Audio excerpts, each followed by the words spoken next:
The red and blue lights shimmered over the rippling water as I tightened the last cleat hitch on my boat.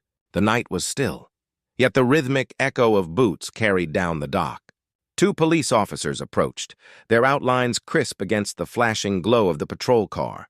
The taller one, Officer Martinez, cleared his throat before speaking in that steady, practiced tone only experienced cops seemed to master. "Excuse me, sir," he began. "We got a report of trespassing and unauthorized docking at this marina." I didn't even have to wonder who made the call. My brow arched slightly when I spotted the flash of platinum blonde hair and crossed arms by the shoreline. Patricia Hendress, better known around Sunset Shores as Karen. She stood there smug and triumphant, chin high like she'd finally taken me down after weeks of trying. But before I explain what unfolded that night, I need to rewind to how it all began, how I ended up facing officers over a boat I rightfully owned. 3 months earlier, I'd bought a waterfront property in the Sunset Shores subdivision. It was a dream, breathtaking open water views, a classic craftsman design, and sunsets painted like postcards. But the true gem wasn't the house. It was the bonus that came with it, a 51% ownership stake in the Sunset Marina right next door. The marina wasn't just a dock, it was legacy. Built over 40 years ago by old-timer Frank Morrison, it had weathered hurricanes, real estate booms, and more HOA meetings than any sane man should endure. Frank was clever. He'd kept majority control even as the neighborhood grew around it. When he passed, his estate attorney reached out with an offer I couldn't possibly refuse. Then came Patricia Hendress, the self-crowned queen of Sunset Shores. For 7 years, she ruled the HOA like her private kingdom, enforcing every petty rule with an iron fist wrapped in pastel stationery. She dictated parking, shutter colors, even who could step onto the marina. Patricia's power trips were legend.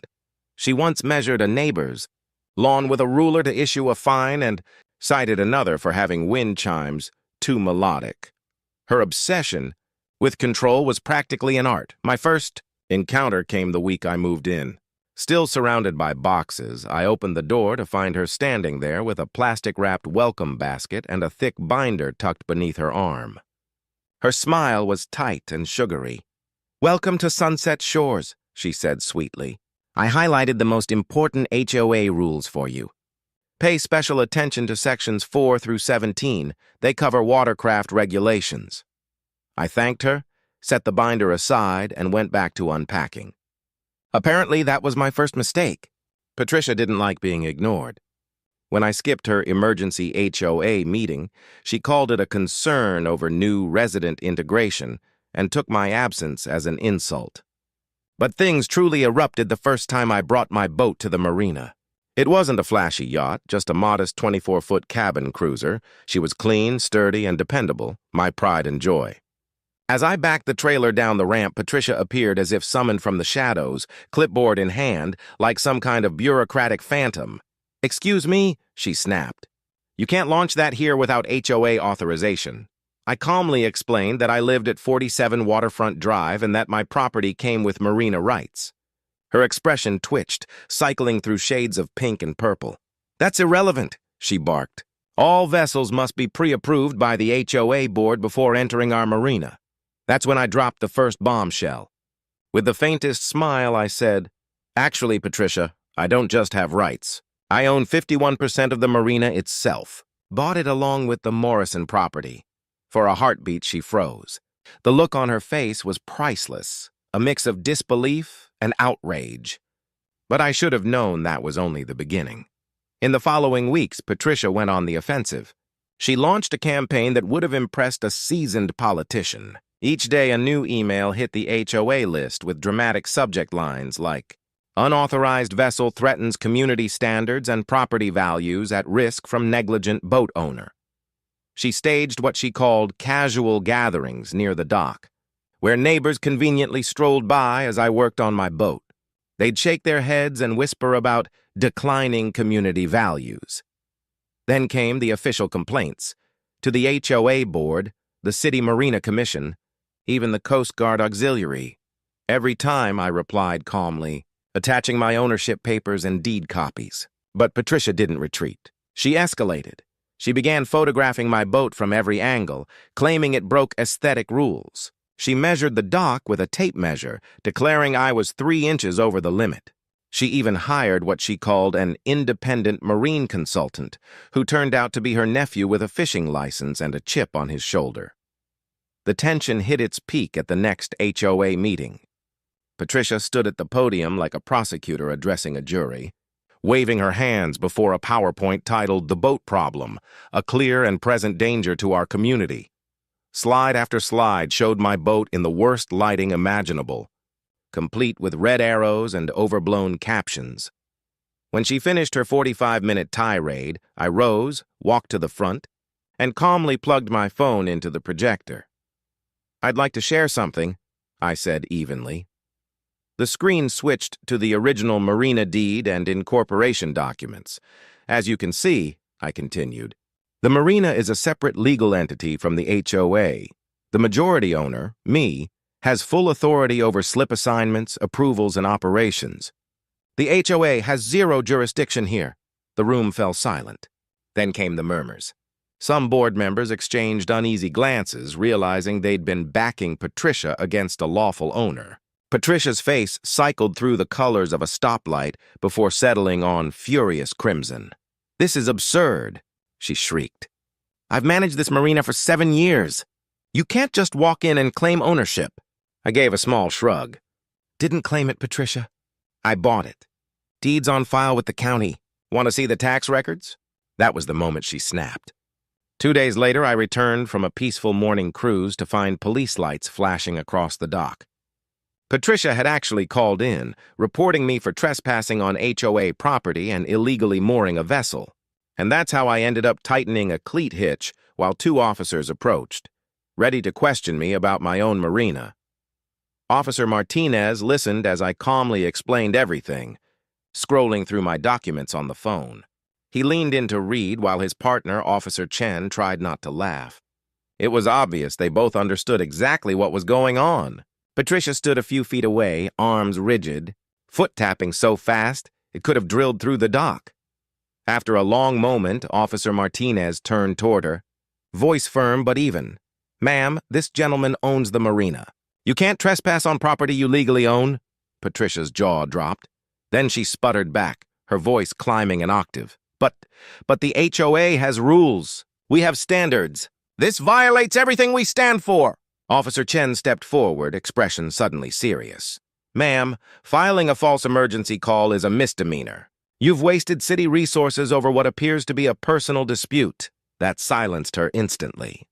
Within days, the neighborhood buzzed like a disturbed hornet nest.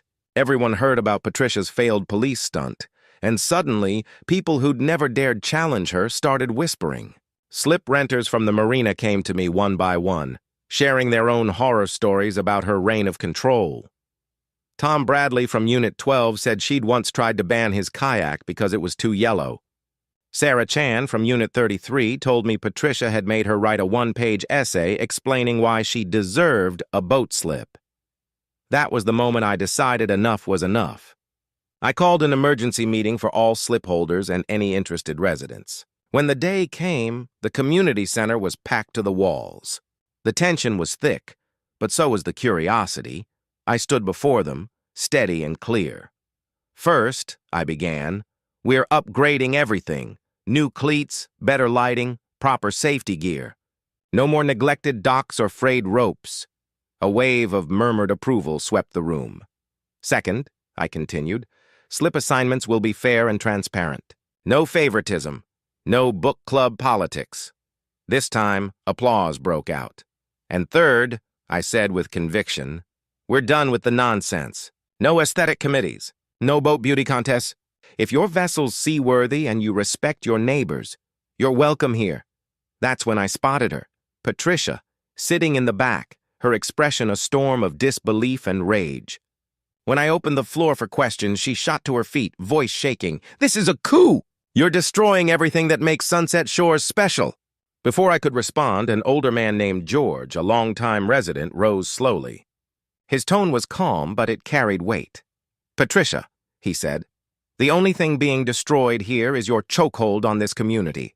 We're done living in fear of your violation letters. Applause erupted instantly. Then came story after story. People recalled the Great Garden Gnome ban of 2019, the mailbox color war of 2020, and the bird feeder prohibition that had driven 3 families to move away. By the time the room quieted, I stepped back to the podium and said evenly, "Here's what's going to happen. The marina will now operate independently from HOA control, and starting today, we're enforcing a strict anti-harassment policy. Anyone caught intimidating, photographing, or falsely reporting other marina users will permanently lose access." Patricia's lawyer, a jittery man named Jeffrey Williams, leaned over and whispered frantically to her. She ignored him completely. "You can't do this," she shouted, trembling. "I'll sue! I'll call the state HOA board. I'll bring in the press." But before she could continue, HOA Vice President Michael Torres stood and raised his hand. His voice was steady but resolute. "I move to hold a vote of no. Confidence in our current HOA president for misuse of authority and actions that have exposed this community to legal risk." You could have heard a pin drop. Then came the votes, one after another, 17 in favor, 2 against, 1 abstention, Patricia's sister. When the final count was read, Patricia stood frozen, her lips trembling. Michael cleared his throat again. "Furthermore," he added, "I move that we formally separate HOA governance from marina operations, recognizing Mr. Johnson's legal ownership and authority." The second motion passed unanimously. Patricia's jaw locked tight. She grabbed her designer purse and stormed toward the exit. Just before disappearing through the doorway, she turned and hissed, "This isn't over." "You'll regret this." But it was over. The next morning, I posted the new marina rules. Simple, fair, and focused on safety, not vanity. I also mounted a new sign at the gate, Sunset Marina, privately owned and operated. Slip rentals available to respectful community members. 2 weeks later, a new application arrived in the mail. The name on it, Patricia Hendress. She'd bought a small sailboat, clearly hoping to sneak her way back into the marina's orbit. I read the application carefully, her record of false reports, harassment complaints, and the misdemeanor for misuse of emergency services. I stamped the page with one word, "denied." Then I added a note beneath. "Due to a documented history of harassment and false reporting against marina property, this application cannot be approved. Decision is final." The day she received it, she stormed into the marina office, face twisted with outrage. Her scream echoed over the water. "You can't do this to me! I built this community! I am Sunset Shores!" I looked up from my paperwork, calm as ever. "Patricia," I said, "you're welcome to dock at the public marina 6 miles north. I hear they've got an excellent HOA compliance program."